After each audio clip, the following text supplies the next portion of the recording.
Greetings, dear children. Today we are going to read the lesson Netaji Subhash Chandra Bose. This is written by Colonel G.S. Dhillon. You all must have heard about Netaji Subhash Chandra Bose. We have read a lot, we have heard a lot, and we know about his leadership. That's why he was called as Netaji. How he managed everything, how he led the nation towards the independence. It was a great job. It was a great thing. Now, first of all, let us read about the writer who accompanied him, in the war, in the military. What Netaji did, we all will come to know after reading this lesson. But before that, we must read, I think, about Colonel G.S. Dhillon, who wrote this lesson. Padma Bhushan, Colonel G.S. Dhillon was born on 18th March 1914 at Algon, a small village in Lahore district before partition. Now it is in Amritsar district of Punjab in India. From 1933 to 1942, he served the British Indian forces as a sepoy and later as a commissioned officer. After the British surrender of Singapore on 15 February 1942 to the Japanese, he joined the Indian National Army founded by General Mohan Singh. In 1944, Netaji gave him the command of the Nehru Brigade, 4th Guerrilla Regiment. After the war, he, along with Colonel P.K. Sehgal and Major General Shahnawaz Khan, was tried in the first INA trial at the Red Fort from 5th November to 31st December 1945 for waging war against His Majesty the King Emperor and was finally released. The trial proved to be a turning point in India's struggle for independence. He breathed his last on 6th February 2006 at his Dhillon farm at Hatod in Shivpuri district. Shivpuri district. Remember something? Yes, Shivpuri district is in Madhya Pradesh.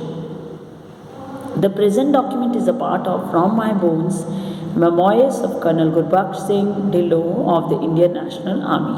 The essay records Colonel Dhillon's first-hand impressions of Netaji's overwhelming qualities of generalship, his harmony of words and actions, his compassionate concern for his soldiers, his knowledge of the history of wars, his deep insight into the character and mind of his men, his ability to look into the enemy's stratagem, his faith in secularism and above all, his firm faith in India's freedom.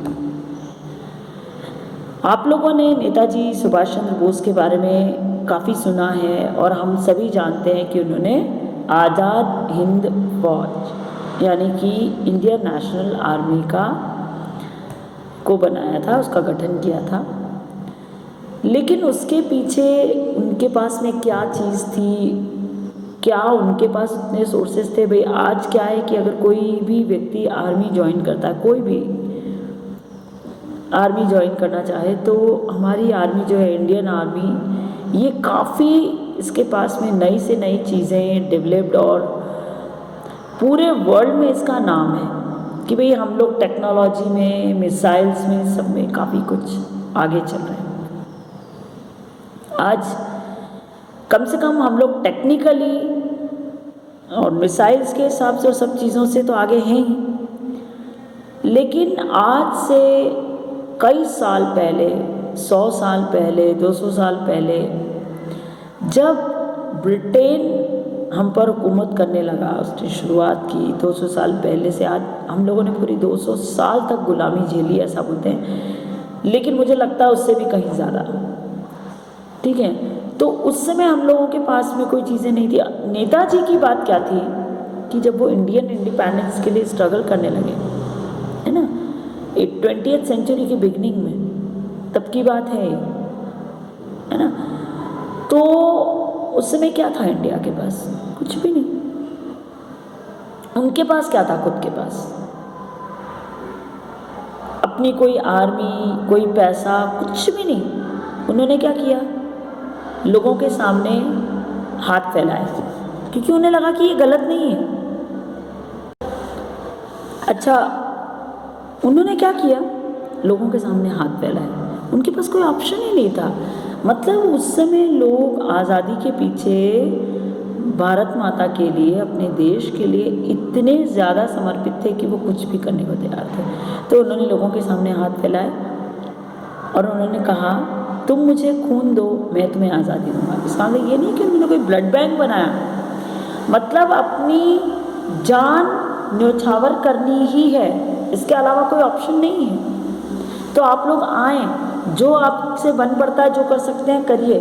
मैं पक्का promise करता हूँ कि अगर हम सब मिल जाते हैं, हम अगर लोगों के सामने ये बोलते हैं कि भाई नहीं, आप लोग करिए जो करना है, मैं कुछ नहीं करूँगा, तो उसमें क्या होता है? लोग हमारा साथ देंगे नहीं। लेकिन उस समय हर एक बच्चे के मन में भी, कोई भी थे, देश के कोई भी लोग जो थे, सबके मन में ये था कि बस किसी भी तरह से हमें अपने देश को, हमारे प्रिय देश को आज़ाद कराना है। तो उन्होंने इसके लिए लोगों के सामने हाथ फैलाए। जिनके पास पैसे थे उन्होंने पैसे दिए। ऐसा मैंने एक बार कोई ऐसा एक कहानी पढ़ी थी, एक स्टोरी छोटी सी उनके बारे में, रियल इंसिडेंट, कि एक बूढ़ी औरत उनके पास में आई। उसका एक बेटा था, अपने बेटे को लेके आई। बेचारी गरीब थी, उसके पास और तो कुछ था नहीं। तो उसने कहा नेताजी से कि मेरे इस बेटे को आपकी आर्मी में रख लीजिए। तो नेताजी को पता लगा कि भाई इसका तो पूरी दुनिया में और कोई है ही नहीं उसके बेटे के अलावा। उन्होंने कहा, है ना, नेताजी ने उस बुढ़िया से कि माँ आप क्या करोगी? आप अकेली हो, आपके घर में कोई और है भी नहीं, और फिर भी आप अपने बेटे को भेज रही हो आर्मी में, इस फौज में। और वो रोने लगी। तो नेताजी ने कहा कि भाई क्या हुआ? तो उसने कहा कि नहीं, मैं इसलिए नहीं रो रही हूँ कि मैं अपने इकलौते बेटे को आर्मी में भेज रही हूँ, फौज में। मैं इसलिए रो रही हूँ, मुझे इस बात का दुख है कि मेरा एक ही बेटा है। अगर मेरे और बेटे होते तो मैं उन सबको भारत माता की सेवा में लगा देती। देश है, माँ है, भारत माँ है तो हम हैं। देश नहीं होगा, आज़ादी नहीं होगी तो हम नहीं, सीधी सी बात है। तो उसके लिए उन्होंने जो जज्बा, अच्छा एक चीज़ और होती है, जो शो किया ना जज्बा, वो तो ठीक है। एक चीज़ ये होती है कि कुछ लोग होते हैं जो सोच में पड़े रहते हैं, अरे ऐसा करेंगे तो ऐसा हो जाएगा, वैसा करेंगे तो। कुछ होते हैं कि नहीं, ऐसा करना ही है, बोल दिया मतलब ऐसा ही होगा। अपने इरादे से, अपनी बात से हटते नहीं। वो कहते हैं ना कि जीत डटने से मिलती है, हटने से नहीं। तो कुछ ऐसा ही जज्बा जो था, ऐसा जो मोटिव जिसको बोलना चाहिए कि बस मेरी ज़िंदगी का मेन एम, जैसे उनको जो नेताजी को ऐसा जो लगा, मतलब लाइक कि भाई मैं तो आज़ाद कराने के लिए आया हूँ इंडिया को, बस ऐसे भिड़, मतलब हर व्यक्ति भिड़ जाता था, ऐसे भिड़ गए वो भी। हर व्यक्ति ऐसे ही लगा हुआ था, भिड़ा हुआ था कि नहीं, मेरे बिना तो जैसे आज़ादी मिलेगी नहीं, मुझे भी अपने आप को कुर्बान करना है। बच्चे बच्चे के मन में इतना जोश था। आज हम लोग क्यों नहीं अपने देश के बारे में उस तरह से सोच पाते? तो चलो हम लोग ये लेसन पढ़ लेते हैं, इससे हमें काफ़ी क्लियर हो जाएगा। In his book builders of modern India, Subhash Chandra Bose, doctor Girija के Mukherjee, he was on page 104 says, from Publication Division, Ministry of Information and Broadcasting, Government of India, he says, Dr. Girja K. Mukherjee, the question to all of us is then, will Subhash be remembered by the generation to come? I think he will. At least it was for this recompense that his restless soul traversed oceans and foreign lands in search of an answer to India's freedom. It is too horrible to think that he is no longer amongst us. To his colleagues, he will remain ever alive, evergreen and immortal. He imposed on them his vivid personality so well, and they at least will not forget him as long as they live. But I hope those who will come after them will also gratefully remember this magnificent man, born to be a grand seigneur, who lived and died so that India could be great, and so that men and women of our race may not have to be born into this world with the stigma of being a subject people. Subject people means what? Gulam.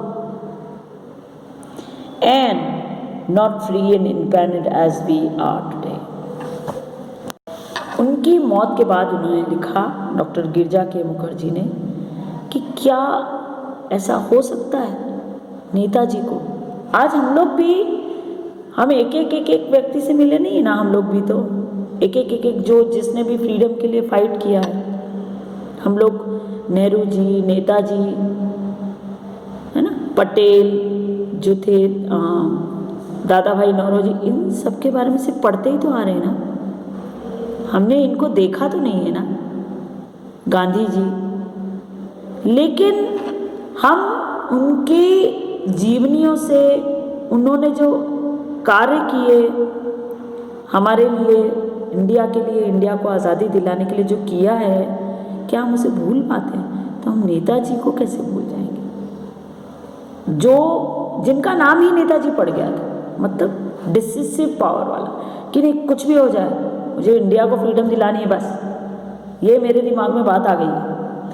ऐसे strong व्यक्ति को हम भूल नहीं सकते। हम क्या, generations आगे की क्या भूल सकती हैं? जो व्यक्ति केवल देश के लिए ही जिया और सिर्फ देश के लिए ही कुर्बान हो गया, उस व्यक्ति को हम कैसे भूल सकते हैं, उसका योगदान कैसे भूल सकते हैं। और आगे क्या कहा जा रहा है, long back in the 30s doctor Rabindranath Tagore called Netaji देश नायक। यानी अभी तो नेताजी ने इतना काम किया भी नहीं था शायद बहुत, लेकिन तभी डॉक्टर रविंद्रनाथ टैगोर, हम सबके प्यारे, उन्होंने नेताजी को क्या बुलाया, देश नायक, leader of the country.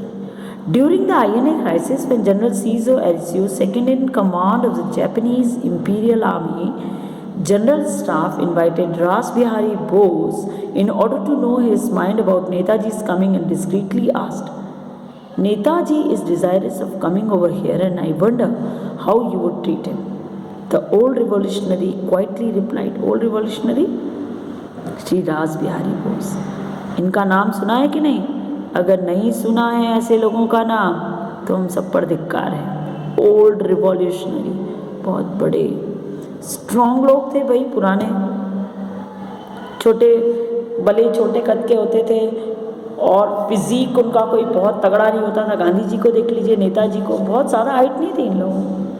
Strong का मतलब जज्बे से स्ट्रॉन्ग थे, करेजियस, कि नहीं ऐसा होना है। Really wonderful. हम नेताजी के बारे में अभी जब पढ़ेंगे ना तो पूरा लेसन पढ़ के मज़ा आ जाता है, इतना अच्छा इसमें डिस्क्रिप्शन है उनके बारे में। Netaji is a born leader of leaders. I shall of course be quite pleased to ask him to take from me. I am also reminded of a conversation with General Fujiwara during my visit to Japan in the autumn of 1974. ये writer ने बताया, writer के वजह से। We were passing along General Tojo's house, reminiscing of the war days. Reminiscence मतलब होता है कि खंडहर टाइप, मतलब जो यादें जो पुरानी जो रह जाती, रिमेन्स, ठीक है। I asked the general about Prime Minister Tojo's opinion about Netaji. 1974 में ऐसा कहा जाता है कि 1954 में ही नेताजी की डेथ हो गई थी। आज भी लोग मानने को तैयार नहीं है कि नेताजी की डेथ इस तरह से हुई है, प्लेन क्रैश में हुई है। लोगों को लगता है, मतलब ऐसे व्यक्ति के बारे में ऐसा कहा जाता है ना कि भी वो बहुत टाइम तक जिंदा थे, लोगों को जापान में दिखे, कोई कहता है कि वो लोगों को जर्मनी में दिखते रहे, बाद में वो जिंदा थे।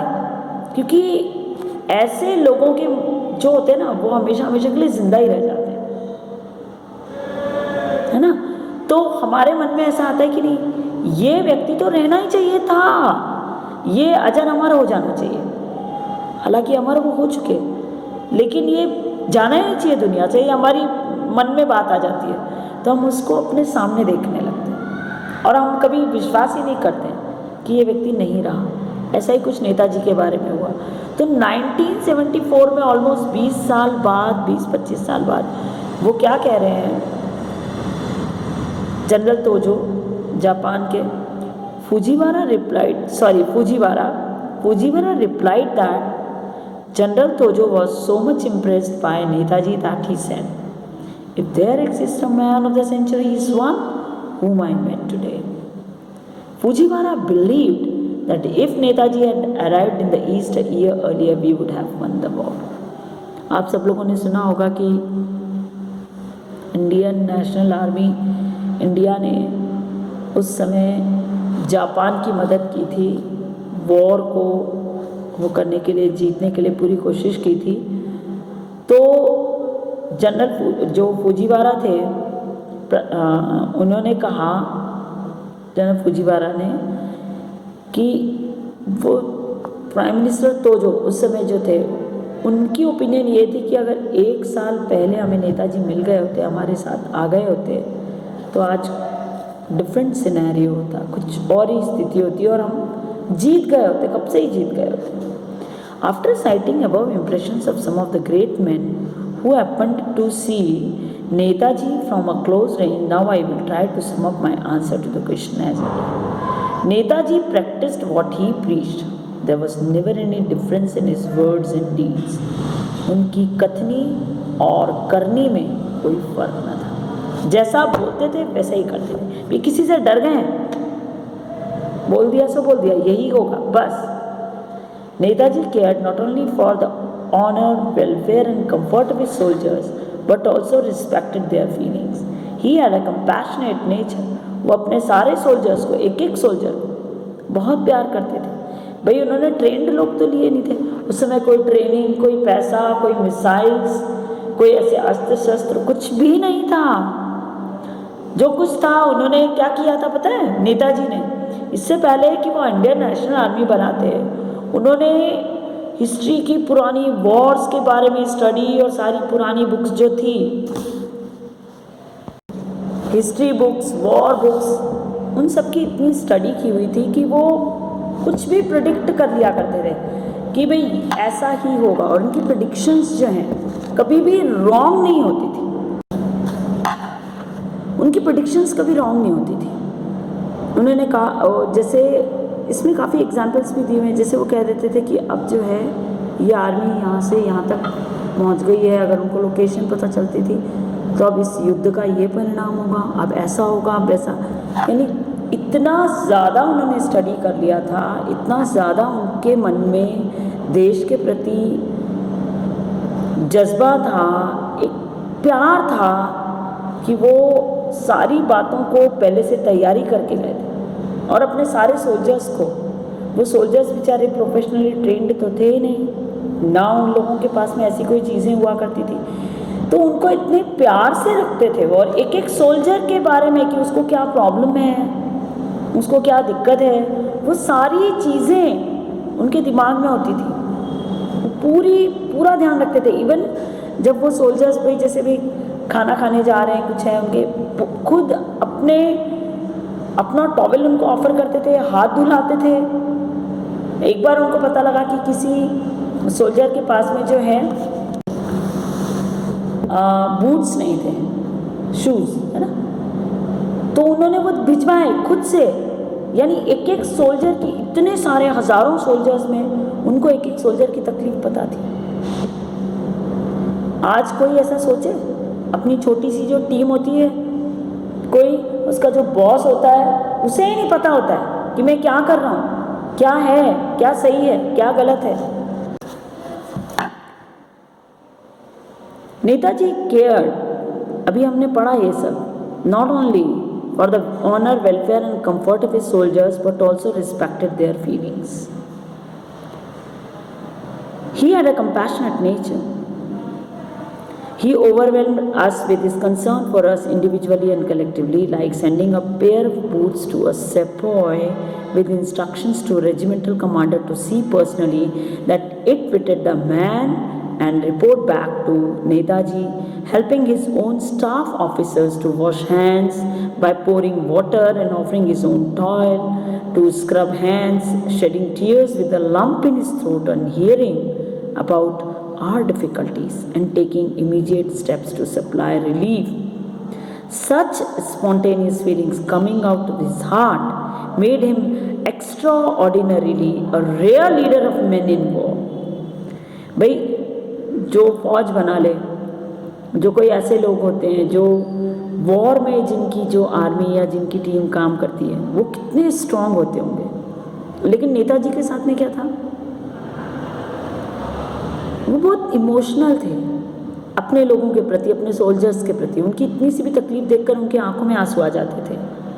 His men felt happy, proud and lucky to do and die under his command. It was this relationship which kept up our morale in spite of all our difficulties and deficiencies. Netaji's knowledge of history of wars fought on different battlefields of the world could easily surpass a knowledge of any seasoned general. He read a lot, did his homework on the subject he had to deal with. अभी मैंने आपको बताया था ना जो कि भाई उन्होंने पहले से ही काफ़ी बुक्स पढ़ के रखी हुई थी वॉर के बारे में, सारा सब हिस्ट्री ऑफ वॉर्स उन्होंने सारा स्टडी कर रखा था, है ना। When he had to see anybody, he would learn all about the person and his problems before the interview. The result was that the man could go back happy and contented that the Supreme Commander knew him intimately. An interview with Netaji went a long way in creating that confidence without which it is impossible to wage a revolutionary war. He had a gift of judging the character of the man. अच्छा, एक quality उनके बारे में और उनकी थी quality, उनके बारे में लोग जानते थे और लोगों को पता था कि ये इस तरह, वो ये थी कि उनको किसी भी व्यक्ति से वो मिलते थे ना, उसको अगर आर्मी में लेना होता था, उसका इंटरव्यू लेते थे तो वो उससे पहचान जाते थे, उस व्यक्ति से बात करके समझ जाते थे कि ये कैसा है, ये देश के लिए इसके मन में कोई भावना है कि नहीं, लड़ेगा कि नहीं देश के लिए। भाई आज अगर हमें अच्छे लोग चाहिए कि जो देश के लिए बिल्कुल डिवोटेड हो, जिनको सिर्फ और सिर्फ अपना इंडिया, अपने देश से प्यार हो, तो उसके लिए भाई अगर हमें इतना बड़ा कोई चीज़ अगर अचीव करनी है, इंडिपेंडेंस हमारे देश के लिए, है ना, फ्रीडम अचीव करनी है, तो बहुत छोटे दिल के लोग नहीं चाहिए, बहुत हिम्मत वाले लोग चाहिए। तो वो बात करके समझ जाते थे, ये उनकी एक क्वालिटी थी। और हाँ, मैं आप लोगों को बता दूं कि इसमें 2-3 क्वेश्चंस बड़े इम्पॉर्टेंट हैं। एक तो ये कि उनके प्रेडिक्शंस के, उनके जो गेस होते थे जो आर्मी के बारे में या वॉर के बारे में किया करते थे। दूसरा, वो अपने सोल्जर्स से बहुत प्यार करते थे, उनके बारे में बहुत कंपैशनेट थे। और तीसरी चीज़ कि वो किसी का भी कैरेक्टर जज कर लिया करते थे कि ये इंसान कैसा है उससे बात करके, ठीक है। तो ये 2-3 चीज़ें आपको उनके बारे में दिमाग में रखनी है। और सबसे बड़ी बात तो ये कि उनके जैसा नेता आज के नेता जैसे नहीं, ओके। नेता मतलब जिसमें वाकई लोगों को लीड करने की एक क्वालिटी हो, एक जज्बा हो, ऐसा लीडर आज के टाइम में मिलना मुश्किल है। He never failed to appreciate when appreciation was due. A good word from him made us to strive to do our job well.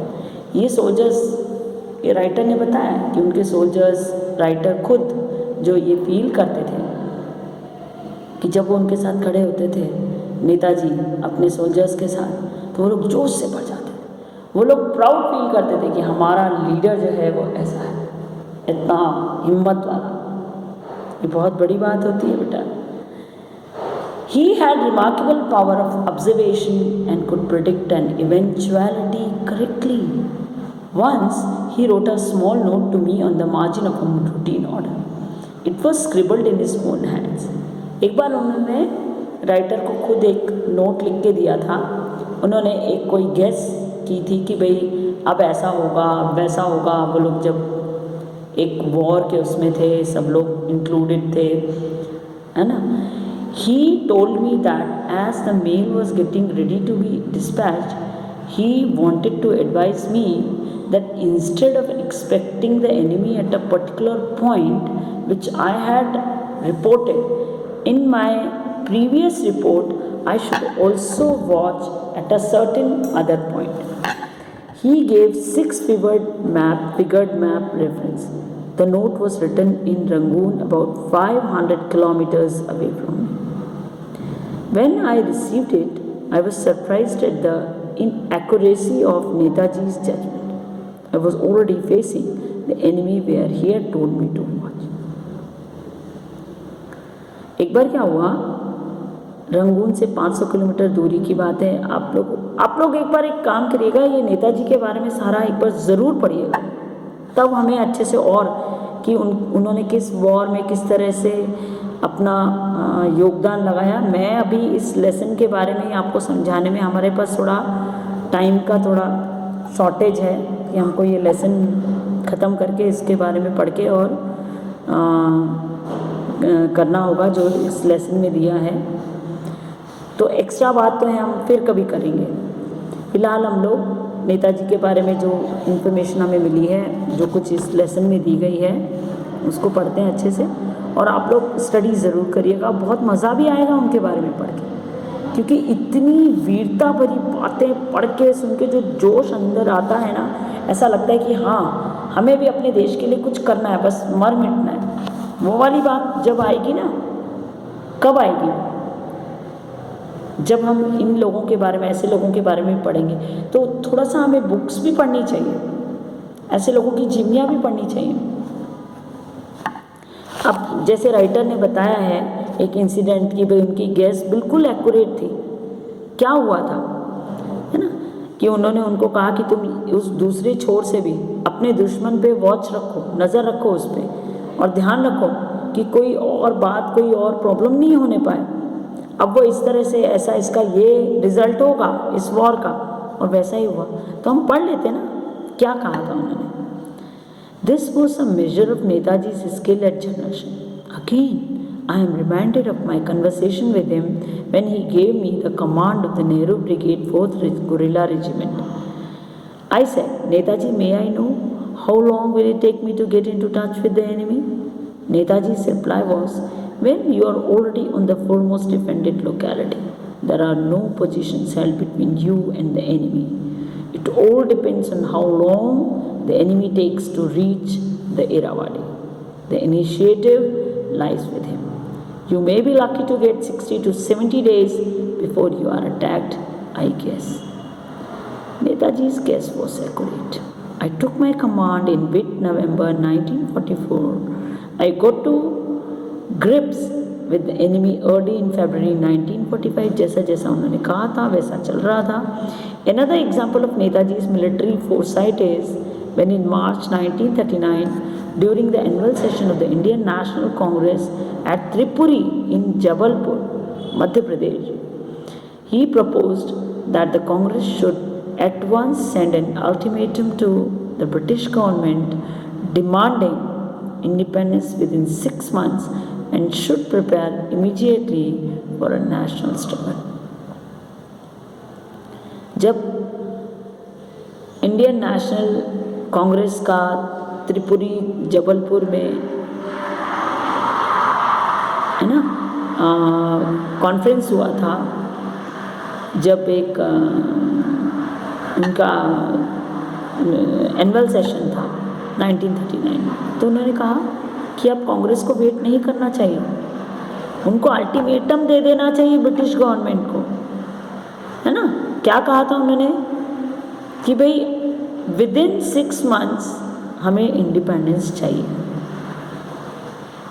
और नेशनल स्ट्रगल के लिए तैयार हो जाना चाहिए कि भाई इंडिपेंडेंस मिलनी ही चाहिए। इसमें कुछ सोचने वाली बात ही नहीं है, अल्टीमेटम जारी करना ही पड़ेगा और कोई ऑप्शन नहीं है। इतना स्ट्रॉन्ग तो बनना पड़ेगा, अब जो हो सो हो। The proposal was opposed by the rightist leaders. Netaji's proposal was based on his appreciation of the European situation, which was something beyond the understanding of our political leaders. पर सारे पॉलिटिकल लीडर्स उनकी बात को समझे नहीं ना, उन्होंने उनको अपोज किया। नेताजी का सोच, उनकी जो वीरता जो थी, उनके मन में जो बात थी वो कुछ अलग ही थी ना, उसको कुछ समझ ही नहीं रहा था। But Netaji's prediction turned out to be correct. The war did break out within 6 months on 3rd September 1939। यहाँ भी उनकी prediction सही हुई, लेकिन चाहे जो है ना, और वॉर शुरू हो गई। Similarly, Netaji's oft-repeated statement, oft means often, there is no power on earth that can keep India enslaved. India shall be free and before long। बोले ज़्यादा समय नहीं है अब इंडिया जो है ज़्यादा टाइम तक स्लेव होकर, गुलाम होकर नहीं रह सकता, उसको कोई गुलाम नहीं बना सकता, और ये अब ज़्यादा दिन नहीं चलेगा, और अब टाइम है ही नहीं। The enemy officers used to mock at the statement which they thought was illusory and a face-saving device. Actually, Netaji had a plan which was beyond the comprehension of professional soldiers. He kept the INA in the field even in the face of defeat. He wanted us to pay the price of liberty not only when we were on the advance but also during the retreat while going away from India, not to win a territory but to continue fighting against the British forces who were holding India in perpetual bondage. These forces consisted of a greater number of the Indian soldiers who paused and pondered as to why the INA, with their poor strength and poorer equipment, yet higher spirit, were fighting against the British. It created a psychological revolution. The war ended, and with it ended the slavish mentality of the Indian soldiers. अब तक जो वो गुलामी वाली mentality जो Indian soldiers में, जो स्लेविश यानी कि जो गुलाम की जो एक वो मेंटालिटी बन जाती कि नहीं नहीं मैं तो नहीं छूट सकता हूँ, मुझे ऐसे ही अपनी ज़िंदगी गुजारनी होगी, ये जो मेंटालिटी जो हम लोगों की बन गई थी ना, सोच जो डेवलप हो गई थी इंडियन सोल्जर्स की, वो आखिर एक दिन ख़त्म हुई। और फिर क्या हुआ? When the British started INA trials in the Red Fort, they thought that the Indian people, especially the soldiers, would appreciate the British action against the INA officers. Reverse was the case. As soon as the first INA trial, Indian National Army, of the 3 frontline commanders started on 5th November 1945, within a week disturbances broke out in Lahore, then in Lucknow and in Calcutta, where hundreds of demonstrators were injured and 20 killed in police firing. जैसे ही INA ने, Indian national Congress ने अपने trial शुरू किए, यानी कि वो छोटे छोटे वॉर, इधर उधर डिस्टर्बेंसेस कि भाई किसी भी तरह से हमें तो इंडिया के लिए लड़ना ही है, कैसे भी करके हमें जीत हासिल करनी है, हमें गुलामी से मुक्ति पानी है। जैसे ही INA ने अपने ट्रायल शुरू किए 5 नवंबर 1945 को, within a week Lahore, Lucknow, Calcutta सब दूर डिस्टर्बेंसेस शुरू हो गए, और थोड़े थोड़े यानी लोगों में अब ये भावना आने लग गई कि नहीं, लड़ना तो है, जीतना तो है, फ्रीडम इसके अलावा कोई मोटो, कोई और चीज़ है ही नहीं हमारे पास। भाई गुलाम के कितने दिन तक रहा जा सकता है? हम लोग रह सकते हैं? हमें तो क्या है, आज़ादी खोलते ही हमें आज़ादी मिली, हमने आज़ाद हवा में सांस ली, तो हमें उसकी कोई इम्पोर्टेंस नहीं लगता है, कोई वैल्यू नहीं लगती है हमें उसकी। The climax came with the mutiny of the Royal Indian Navy in Bombay during February 1946. 1947 में तो हम आज़ाद ही हो गए, और 1946 फरवरी में क्या हुआ? क्लाइमेक्स क्या था? म्यूटिनी यानी विद्रोह के साथ। किसका विद्रोह था? Royal Indian navy in Bombay. There were further disturbances in the Royal Indian Air Force in Karachi and certain units of the armed forces at Jabalpur. यानी सब दो डिस्टर्बेंसेस हो गए थे. The British top brass were for a strict action. The British were, however, lucky that Field Marshal Sir Claude Auchinleck, the commander-in-chief in India, could read the writing on the wall. Netaji's stratagem, यानी strategy उनकी, had transformed the British Indian Army into the Indian Army. आखिर उन्होंने British Indian army को Indian army में convert कर दिया. The days of the British Raj in India were close to their end. Having shown Netaji's powers of generalship, which turned the defeat of the INA into the defeat of the British Raj, let me record that another great asset in Netaji's being was that he was a staunch secularist. वो एक secularist, धर्मनिरपेक्ष व्यक्ति थे, strict धर्मनिरपेक्ष व्यक्ति. उनके मन में सब धर्मों के प्रति, सब लोगों के प्रति समान भाव था. Whatever our religion and the area of the station of our birth, we had full confidence that we would get absolute justice from him and his government, the forerunner of our government today.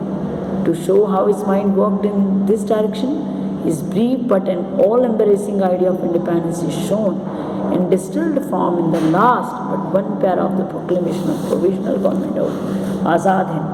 I quote, उन्होंने क्या कहा था? Last paragraph, proclamation of provisional government of Azad Hind.